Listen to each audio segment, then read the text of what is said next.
काहींनी असं केलंय की लय भावकी त्यामुळे लग्न येतं मधीच, आणि मध्ये लग्न आलं की धावा अलीकडे करावा लागतो, आणि अलीकडे धावा केला की निघायला लग्नाला महाराज. ती शास्त्रानं सांगू काय सांगितलं, जरी तुम्ही धावा अलीकडे केला आणि लग्न केलं तरी ते लग्न सुटकातच लागलं.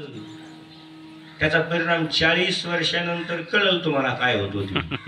आता तुम्ही उड्या मारून मोकळा झाला, आणि जे लग्नाला होते ते 40 वर्षापर्यंत राहत नाही, निघून ते तेवढा कुठं केला, तेवढा धावा अलीकडे घेतला, लग्न लावून अक्षर टाकून खाऊन पिऊन आले घरी निवांत.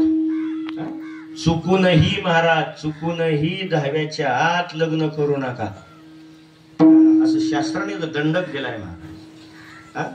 पण काही माणसं म्हणतात आमची भावक्या ऐकत नाहीत, लग्न असल्यावर लई खर्च होतोय. असं दे मग करा अलीकडे राहा, होऊ द्या त्यांच्या मनाप्रमाणे, पण तुम्ही परत 10व्या दिवशी दावा करा, हे शास्त्रानेच सांगितलं. परत 10व्या दिवशी दावा करायचं.